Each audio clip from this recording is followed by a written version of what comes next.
नमस्कार दोस्तों, स्वागत है आपका इस खास वीडियो में जहां हम बात करने जा रहे हैं एक ऐसी किताब की जो आपको बिना क्लासरूम गए, बिना लाखों करोड़ों की फीस चुकाए और बिना किसी फैंसी डिग्री के बिजनेस की असली नब्ज सिखा सकती है। The personal MBA। ये सिर्फ एक किताब नहीं है, ये एक मूवमेंट है, एक रेवोल्यूशन है जो हमें बताता है कि नॉलेज किसी चार दीवारी में कैद नहीं होती। जॉश कॉफमैन, जिन्होंने खुद MBA ना करने का फैसला लिया और फिर अपने दम पर वो सारी चीजें सीखीं जो एक टॉप MBA प्रोग्राम में पढ़ाई जाती हैं, वो हमें इस किताब के जरिए दिखाते हैं कि अगर सीखने की ललक हो तो रास्ते अपने आप बनते जाते हैं। क्या आपने कभी महसूस किया है कि हम जब बिजनेस के बारे में सोचते हैं तो मन में एक डर सा बैठ जाता है, एक कॉम्प्लेक्स सिस्टम का डर जहां हर डिसीजन करोड़ों का हो सकता है और एक छोटी सी गलती सब कुछ बदल सकती है। लेकिन सच ये है कि बिजनेस, चाहे वो $multi-million कंपनी का हो या आपके अपने छोटे से स्टार्टअप का, उसकी जड़ें बेहद सिंपल कॉन्सेप्ट्स में छिपी होती हैं और यही सिंप्लिसिटी हमें द पर्सनल MBA सिखाती है। जब आप इस वीडियो को देखेंगे तो आपको महसूस होगा कि किताबें सिर्फ ज्ञान नहीं देती, वो हमारी सोच को बदलती हैं। हर एक पन्ना, हर एक कॉन्सेप्ट आपको खुद से सवाल पूछने पर मजबूर करेगा। क्या आप जानना चाहते हैं कि कस्टमर्स की साइकोलॉजी कैसे काम करती है, कि एक अच्छा प्रोडक्ट और एक बेहतरीन प्रोडक्ट में असल फर्क क्या होता है, कि वैल्यू क्रिएशन का असली मतलब क्या है, या फिर ये कि कैसे नेगोशिएशन स्किल्स आपके पूरे करियर का रुख बदल सकती हैं। इस किताब में कोई भारी भरकम थ्योरीज नहीं, कोई लंबी केस स्टडीज नहीं, बस रियल वर्ल्ड इनसाइट्स हैं जो किसी भी एम्बिशियस इंसान के लिए प्राइसलेस हैं। आप एक एंटरप्रेन्योर हैं या अभी कॉलेज में हैं, आप किसी जॉब में हैं और साइड हसल शुरू करना चाहते हैं, या फिर आप सिर्फ ये समझना चाहते हैं कि पैसा, मार्केट और वैल्यू क्रिएशन की दुनिया कैसे काम करती है, ये वीडियो आपके लिए है। यहाँ हम सिर्फ किताब के शब्दों को नहीं दोहराएंगे, हम उन्हें जिएंगे।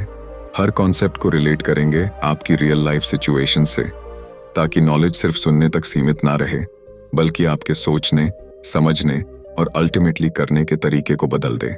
क्योंकि एक सच्चा एंटरप्रेन्योर वही होता है जो अपने रिसोर्सेज को नहीं, अपनी अंडरस्टैंडिंग को अपनी सबसे बड़ी ताकत बनाता है। तो आइए इस सफर पर मेरे साथ चलिए, एक ऐसे सफर पर जो आपको एम्पावर करेगा, इंस्पायर करेगा और शायद आपकी जिंदगी की डायरेक्शन बदल देगा।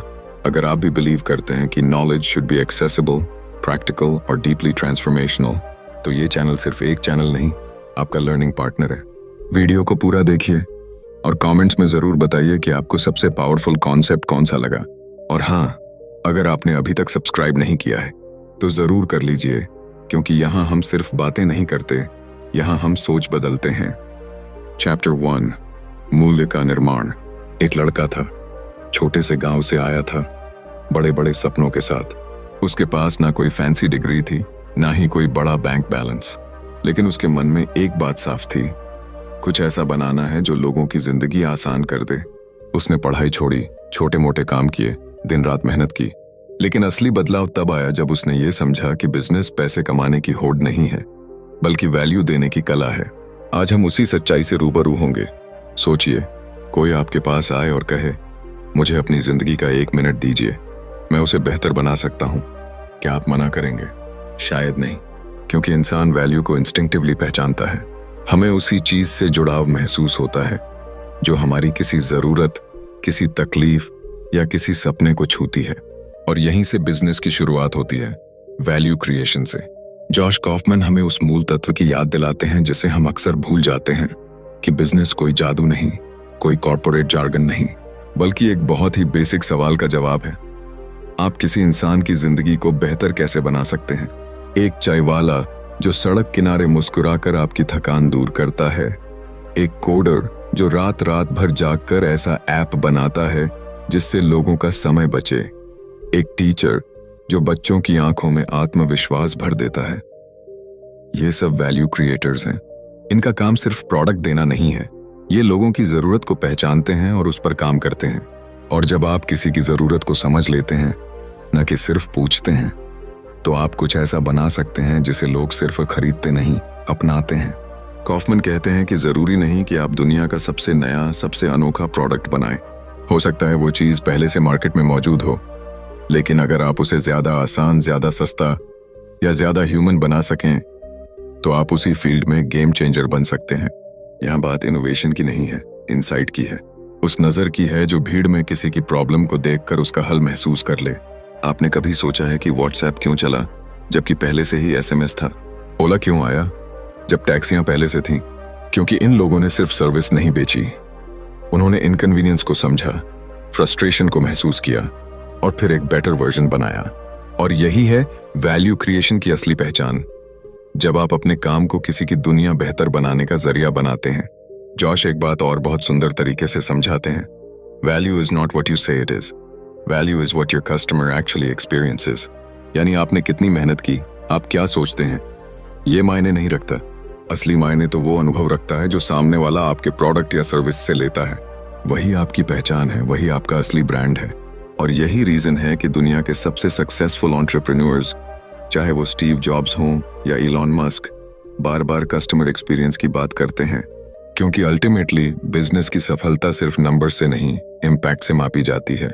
इसलिए अगर आप सोच रहे हैं कोई नया वेंचर शुरू करने का, या आप किसी जॉब में हैं लेकिन कुछ मीनिंगफुल करना चाहते हैं, तो अपनी पहली कोशिश इस बात पर होनी चाहिए, मैं ऐसा क्या बना सकता हूं जो लोगों की जिंदगी को थोड़ा भी बेहतर कर दे।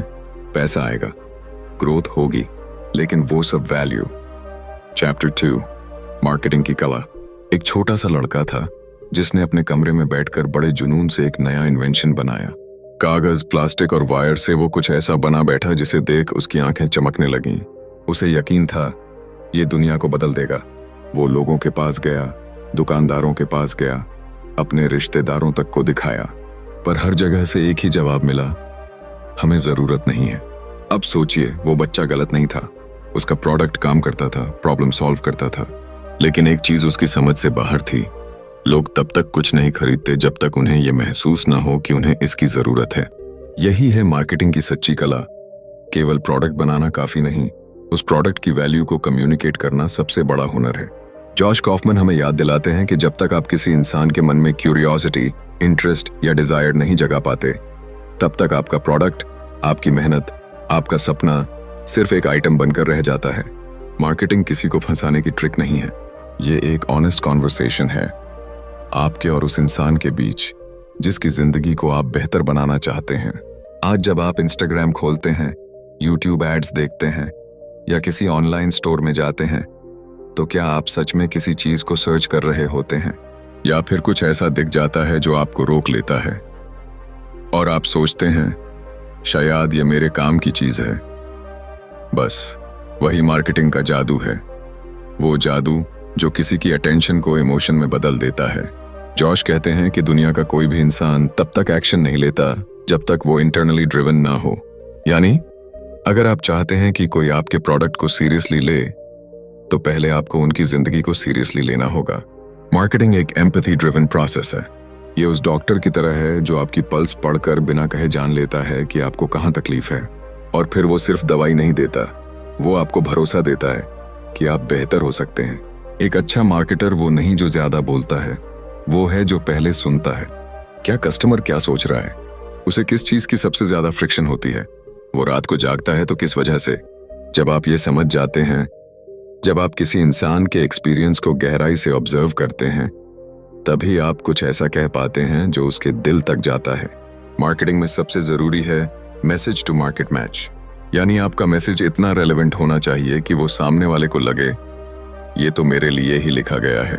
चाहे वो एक हेडलाइन हो, एक छोटा सा इंस्टाग्राम पोस्ट, या आपके मुंह से निकली एक सिंपल लाइन, अगर वो दिल को छू गई तो प्रोडक्ट बेचने की जरूरत नहीं पड़ेगी, लोग खुद मांगेंगे। चैप्टर 3, सेल्स, भरोसा और मनोविज्ञान का खेल। आपने कभी किसी स्टेशन पर चाय बेचने वाले बच्चे को देखा है? हाथ में गिलास, गले में आवाज, चेहरे पर मुस्कान। वो किसी MBA कॉलेज से नहीं आया, उसने कोई सेल्स ट्रेनिंग नहीं ली, लेकिन फिर भी हर ग्राहक के पास जाते हुए वो एक कॉन्फिडेंट एनर्जी के साथ कहता है, भैया एक गरम चाय ले लीजिए, थकान उतर जाएगी। और यकीन मानिए ज्यादातर लोग रुकते हैं, एक चाय का गिलास लेते हैं और शायद उस बच्चे को देखकर मुस्कुरा भी देते हैं। अब सोचिए ये सेल कैसे हुआ? ना तो किसी ऑफर का लालच था, ना कोई एड चल रहा था, बस एक इंसान ने दूसरे इंसान की थकान को समझा और उसे महसूस कराया कि मैं तुम्हारी हालत जानता हूं और तुम्हारे लिए कुछ है मेरे पास। यही है सेल्स का असली चेहरा। ये भरोसे और इंसानी मन की गहराई को छूने का खेल है। जॉश कॉफमैन हमें एक बेहद सच्ची बात बताते हैं। People don't like being sold to, but they love to buy. तो लोगों को जबरदस्ती कुछ बेचना उन्हें अनकंफर्टेबल बना देता है, लेकिन जब वो खुद कनेक्ट करते हैं किसी चीज से, तो खरीदना एक खुशी बन जाता है, एक निर्णय नहीं, एक भावना बन जाता है। सेल्स को लेकर हम में से कई लोग नर्वस होते हैं। हमें लगता है कि सेल्स करना मतलब सामने वाले को मनाना, उसे मैनिपुलेट करना या किसी तरह ट्रिक करके कुछ बेचना। लेकिन अगर आपने कभी किसी दोस्त को अपनी पसंदीदा मूवी रेकमेंड की हो या किसी को कहा हो कि भाई ये वाला फोन ले लो, मैंने खुद यूज किया है, बेस्ट है, तो आप पहले से ही एक अच्छे सेल्स पर्सन हैं, क्योंकि आप बिलीव कर रहे हैं उस चीज में और सामने वाले को भी वो बिलीव दे रहे हैं। रियल सेल्स उसी मोमेंट में होती है जब आपका भरोसा सामने वाले की जरूरत से मिल जाता है। मान लीजिए आप कोई प्रोडक्ट बेच रहे हैं, एक पोटेंशियल कस्टमर सामने बैठा है। अगर आप सिर्फ फीचर्स गिनवाने लगते हैं, इसमें ये है, वो है, इतना फास्ट है, तो सामने वाला शायद पोलाइटली सुन लेगा, लेकिन इमोशनली कनेक्ट नहीं करेगा। लेकिन अगर आप उसकी लाइफ की कोई रियल चैलेंज को छू लें, उसे ऐसा फील करवा दें कि आप उसकी जिंदगी आसान बना सकते हैं, तो वो सिर्फ एक बायर नहीं रह जाएगा, वो आपकी ब्रांड का बिलीवर बन जाएगा। जॉश कहते हैं, सबसे बड़ा सवाल जो हर कस्टमर के दिमाग में चलता है वो ये नहीं है कि क्या ये चीज काम करती है, वो पूछ रहा होता है क्या मैं इस पर भरोसा कर सकता हूँ। और भरोसा सिर्फ वर्ड से नहीं आता, वो आपकी बॉडी लैंग्वेज, आपकी आंखों की सच्चाई, आपके टोन और आपके उस काम से आता है जो बिना बोले भी बोलता है, मैं तुम्हारा भला चाहता हूँ। एक इफेक्टिव सेल्स पर्सन साइकोलॉजिस्ट की तरह होता है। वो सामने वाले के इमोशंस को पढ़ता है, उसकी हेजिटेशन को समझता है और फिर प्रेशर नहीं डालता, बल्कि क्लैरिटी देता है। और क्लैरिटी क्या है? वो है आप क्या दे रहे हैं, क्यों दे रहे हैं और क्यों सामने वाले के लिए ये सही समय और सही निर्णय है। जॉश कॉफमैन की एक बात बहुत दिल को छूती है। मतलब आपको बार बार बोलना नहीं है, आपको गहराई से सुनना है। उस साइलेंस में छिपे डाउट को, उस पॉज में छिपे फियर को और उस सटल स्माइल में छिपे ट्रस्ट को। जब आप किसी की जरूरत को उसकी जुबान से पहले पहचान लेते हैं, तो आपके शब्द तीर की तरह नहीं, दवा की तरह काम करते हैं। और हाँ, कभी भी सेलिंग को सिर्फ ट्रांजैक्शनल मत समझिए। हर सेल एक रिलेशनशिप की शुरुआत होती है। जिस दिन आप सामने वाले को यह भरोसा दे देंगे कि आप उससे सिर्फ पैसे नहीं, विश्वास मांग रहे हैं, उसी दिन आप एक लॉन्ग टर्म बिजनेस की नींव रख देंगे। चैप्टर 4, मूल्य की डिलीवरी। कई साल पहले एक आदमी ने अपने गांव में एक बेकरी खोली। वो रोज सुबह 4 बजे उठता, खुद आटा गूंदता, ओवन जलाता और बेहद प्यार से ताजा ब्रेड बनाता। उसका कहना था, मेरा काम सिर्फ रोटी बनाना नहीं है, मैं लोगों की सुबहों को बेहतर बनाता हूँ। धीरे धीरे गांव में उसकी ब्रेड मशहूर हो गई। लोग टेस्ट के लिए नहीं, ट्रस्ट के लिए आने लगे, क्योंकि उन्हें यकीन था कि हर सुबह उन्हें वही स्वाद, वही फ्रेशनेस और वही अपनापन मिलेगा। यही होती है असली वैल्यू डिलीवरी। बिजनेस का कोई भी वादा तभी मायने रखता है जब आप उसे कंसिस्टेंटली निभा सकें। जॉश कॉफमैन कहते हैं कि वैल्यू क्रिएट करना एक बात है, लेकिन उसे डिलीवर करना एक जिम्मेदारी है, और यही जिम्मेदारी बिजनेस की असली पहचान बनाती है।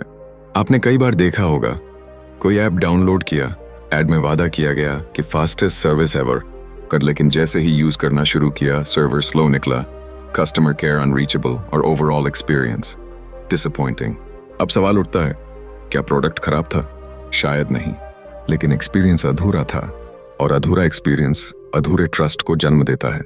जब कोई ग्राहक आपसे कुछ खरीदता है, तो वो सिर्फ पैसे नहीं देता, वो अपने इमोशन, अपनी उम्मीदें और कभी कभी अपनी बहुत पर्सनल जरूरतें आपको सौंप देता है।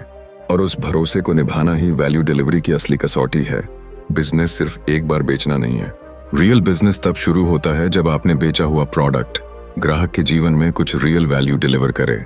जॉश ये बात बहुत साफ कहते हैं, अगर आपके और आपके ग्राहक के बीच इंटरैक्शन के हर स्टेप पर क्लैरिटी, ईज और रिलायबिलिटी नहीं है, तो वो अनुभव टूटने लगता है। सोचिए, आप किसी को पानी की बोतल बेचते हैं। वो बोतल अच्छी है, कीमत सही है और लेबल भी आकर्षक है, लेकिन अगर उस बोतल का ढक्कन लीक करता हो, तो आपका पूरा वैल्यू चेन कोलैप्स हो सकता है, क्योंकि ग्राहक को अल्टीमेटली फर्क नहीं पड़ता कि आपने कितना सोचा, उसे फर्क पड़ता है कि उसे क्या मिला। वैल्यू डिलीवरी का मतलब है हर इंटरैक्शन को इतना सिंपल और स्मूथ बनाना कि सामने वाला महसूस करे इट जस्ट वर्क्स। और ये इट जस्ट वर्क्स तब आता है जब आप सिस्टम्स बनाते हैं, ऐसे सिस्टम्स जो ह्यूमन एरर को मिनिमाइज करें, क्वालिटी को मेंटेन करें और एक्सपीरियंस को रिपीटेबल बनाएं। चाहे आप फ्रीलांसर हों या कोई स्टार्टअप चला रहे हों या एस्टैब्लिश्ड कंपनी, हर जगह एक सवाल पूछा जाना चाहिए, क्या हम जो वादा करते हैं वो हर बार पूरा करते हैं बिना फेल हुए? क्योंकि यही रिपीटेबिलिटी, यही कंसिस्टेंसी वो फाउंडेशन बनती है जिस पर कोई भी महान ब्रांड खड़ा होता है। एप्पल को ही लीजिए, हर साल एक नया आईफोन आता है और फिर भी लोग लाइन में लगते हैं। क्यों? क्योंकि वो जानते हैं कि जो भी नया आएगा उसमें एक्सपीरियंस सेम रहेगा, स्मूथ, एलिगेंट एंड सैटिस्फाइंग। कई लोग सोचते हैं कि ग्राहक सिर्फ फीचर्स या प्राइस पर ध्यान देते हैं, लेकिन असलियत ये है कि ग्राहक एक इनविजिबल प्रॉमिस पर भरोसा करते हैं। और वो प्रॉमिस है, जब भी मैं तुम्हारे पास आऊंगा मुझे वही अनुभव मिलेगा जो मुझे पहली बार मिला था या उससे बेहतर। वैल्यू डिलीवरी का मतलब ये नहीं कि आप परफेक्ट हों, इसका मतलब ये है कि जब कोई कमी हो आप उसे मानें, सुधारें और सामने वाले को महसूस कराएं कि यू केयर। क्योंकि अंत में हर बिजनेस एक इमोशनल एग्रीमेंट है, एक अनसेड डील है। मैं तुम्हारी जरूरत समझता हूं और मैं उसे हर बार पूरा करने की पूरी कोशिश करूंगा। चैप्टर 5, फाइनेंस, नंबरों की समझ। एक समय की बात है, एक नौजवान लड़का था, जुनून से भरा हुआ, एक नया स्टार्टअप शुरू किया। उसने कहा, मुझे नंबर से डर नहीं लगता, मैं पैशन से काम करूंगा। पहले कुछ महीने अच्छे गए, ऑर्डर्स आने लगे, लोग तारीफ करने लगे, लेकिन फिर एक दिन उसका बैंक बैलेंस खाली हो गया। इन्वेंटोरी में माल था, कस्टमर्स भी थे, लेकिन पैसा हाथ से फिसल चुका था। वो सोचने लगा, मैंने तो सब कुछ सही किया, फिर ये कैसे हो गया? यही सवाल हजारों एंटरप्रेन्योर्स, फ्रीलांसर्स और छोटे व्यापारियों के दिमाग में आता है। वो अपना काम बखूबी करते हैं, लेकिन जब बात पैसों की आती है तो सब कुछ धुंधला लगने लगता है, क्योंकि उन्होंने सीखा ही नहीं कि पैसे कैसे सोचते हैं। सच तो ये है कि फाइनेंस कोई रॉकेट साइंस नहीं है, लेकिन ये इमोशन से बहुत ऊपर है। जहां हम डिजाइन, क्रिएटिविटी और ब्रांडिंग में पैशन डालते हैं, वहीं नंबर्स हमें ऑब्जेक्टिव रहना सिखाते हैं। कभी आपने गौर किया है क्यों बड़े बड़े क्रिएटिव माइंड्स जिनके पास शानदार आइडियाज होते हैं अक्सर फाइनेंशियल ट्रबल में फंस जाते हैं? क्योंकि उन्होंने कभी ये नहीं सीखा कि पैसा बस कमाया नहीं जाता, वो मैनेज भी किया जाता है। रेवेन्यू क्या है, प्रॉफिट क्या है, कैश फ्लो क्यों इतना क्रिटिकल होता है? ये सब टर्म्स सुनने में बड़े बोरिंग लगते हैं, लेकिन असल में ये टर्म्स आपके बिजनेस की सांसें हैं। अगर आप इन्हें न समझें तो आपके सबसे अच्छे आइडियाज भी दम तोड़ सकते हैं। जॉश बताते हैं, एक बिजनेस तभी सस्टेनेबल होता है जब वो हर खर्च, हर इन्वेस्टमेंट और हर अर्निंग को क्लैरिटी से देख पाए। कोई आर्टिस्ट हो, कोई शेफ या कोई कोच, अगर वो ये नहीं जानता कि उसके हर महीने के फिक्स्ड और वेरिएबल खर्चे क्या हैं और उसे कितने क्लाइंट्स की जरूरत है ब्रेक इवन तक पहुंचने के लिए, तो वो लगातार दौड़ता रहेगा लेकिन कभी फिनिश लाइन तक नहीं पहुंचेगा। आपने कभी एक अच्छे दिखने वाले कैफे को अचानक बंद होते देखा है? खूबसूरत डेकोर, बेहतरीन खाना, पॉजिटिव रिव्यूज, फिर भी दुकान बंद। क्यों? क्योंकि एस्थेटिक्स से ग्राहक आते हैं लेकिन नंबर्स से बिजनेस चलता है। जॉश बार बार एक बात पर जोर देते हैं, आपको अकाउंटिंग एक्सपर्ट बनने की जरूरत नहीं है, लेकिन आपको ये जरूर पता होना चाहिए कि आपका पैसा कहां से आ रहा है, कहां जा रहा है और कितना आपके पास वाकई में बच रहा है। बहुत से लोग सोचते हैं प्रॉफिट हो रहा है, सब ठीक है, लेकिन उनके अकाउंट में कैश नहीं होता, क्योंकि प्रॉफिट और कैश एक जैसे नहीं होते। और यही गलती कई बिजनेस ओनर्स बार बार करते हैं। वे सिर्फ कमाई पर ध्यान देते हैं लेकिन टाइमिंग भूल जाते हैं। कैश फ्लो का मतलब सिर्फ इतना है, क्या आपके पास आज उतना पैसा है जिससे आप कल का सामना कर सकें? और ये सवाल जितना सीधा है, जवाब उतना ही मुश्किल।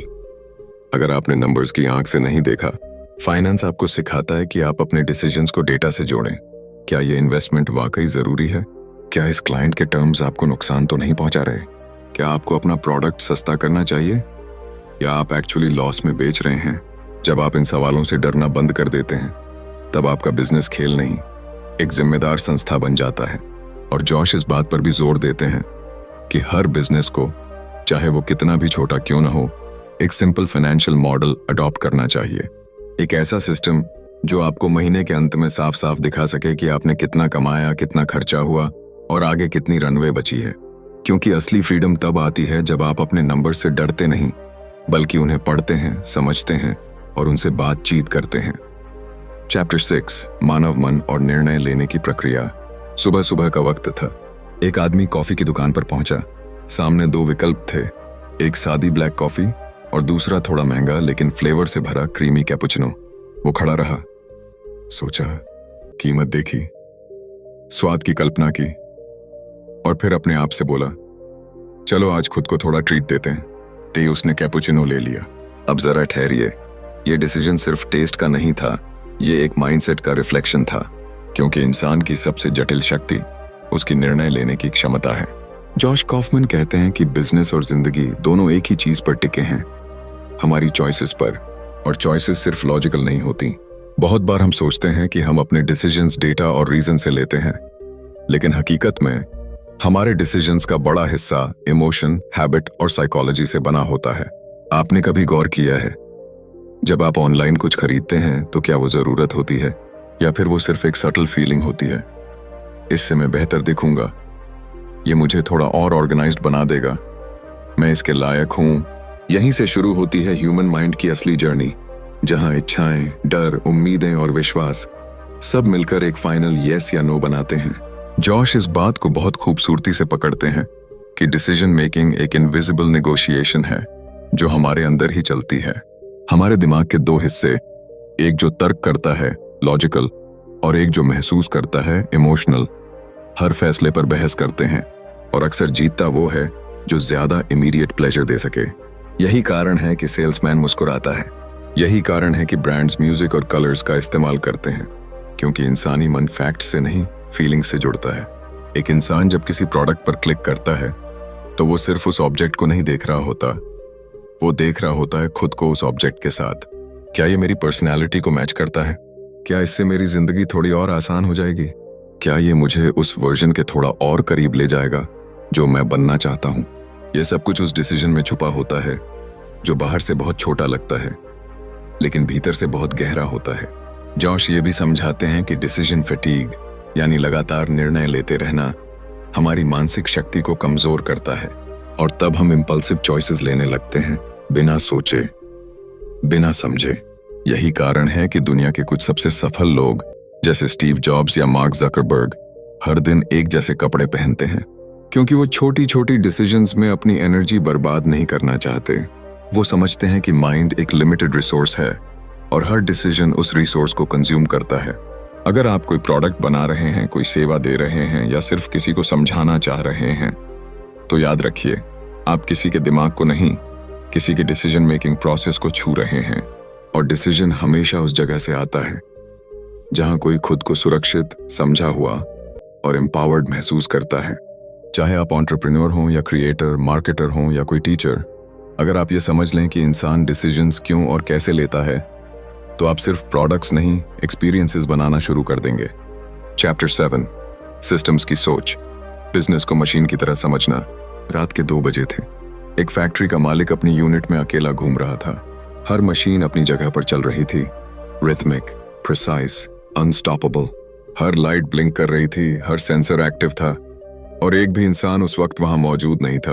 वो मुस्कुराया और खुद से कहा, यह है असली बिजनेस जो मेरी मौजूदगी के बिना भी चलता है।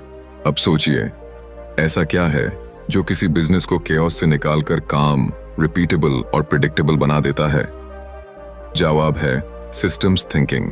जॉश कॉफमैन हमें इसे एक बहुत गहरी सच्चाई के सामने खड़ा करते हैं कि हर बड़ा बिजनेस, हर सफल प्रयास और हर सस्टेनेबल रिजल्ट एक सिस्टम होता है, न कि एक इत्तेफाक। हम में से ज्यादातर लोग काम में इतने डूब जाते हैं कि सिस्टम बनाना भूल जाते हैं।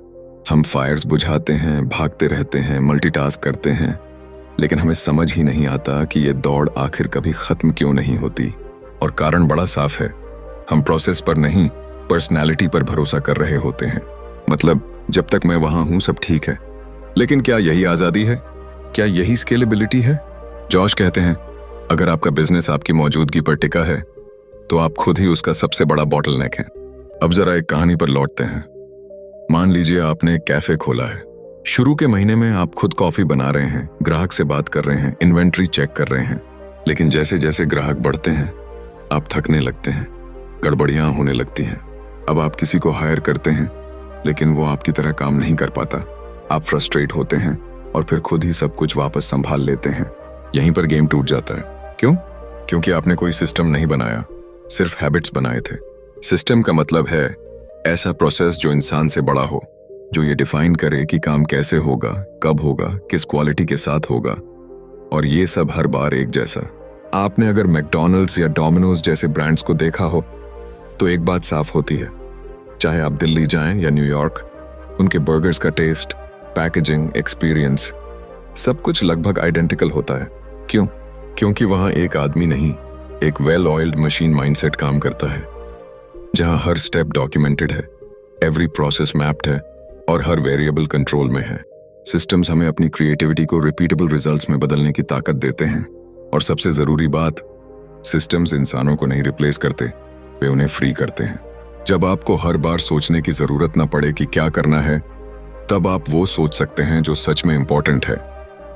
अब हम कैसे ग्रो करें? जॉश कहते हैं कि सिस्टम्स के बिना ग्रोथ एक ट्रैप बन जाती है। ज्यादा काम, ज्यादा स्ट्रेस, लेकिन कम सेटिस्फैक्शन। सिस्टम्स आपको क्लैरिटी देते हैं, matrix, feedback loops, automation, delegation, ये सब बज़वर्ड्स नहीं है, ये असल में फ्रीडम के टूल्स हैं। और ये सिस्टम सिर्फ सॉफ्टवेयर या टूल्स नहीं होते, ये आपके विचारों का आर्किटेक्चर है। जैसे एक संगीतकार अपने सुरों को स्केल में पिरोता है, वैसे ही एक एंटरप्रेन्योर अपने बिजनेस को सिस्टम्स में बांधता है, क्योंकि केओस से मेलोडी तक का सफर स्ट्रक्चर के बिना अधूरा है।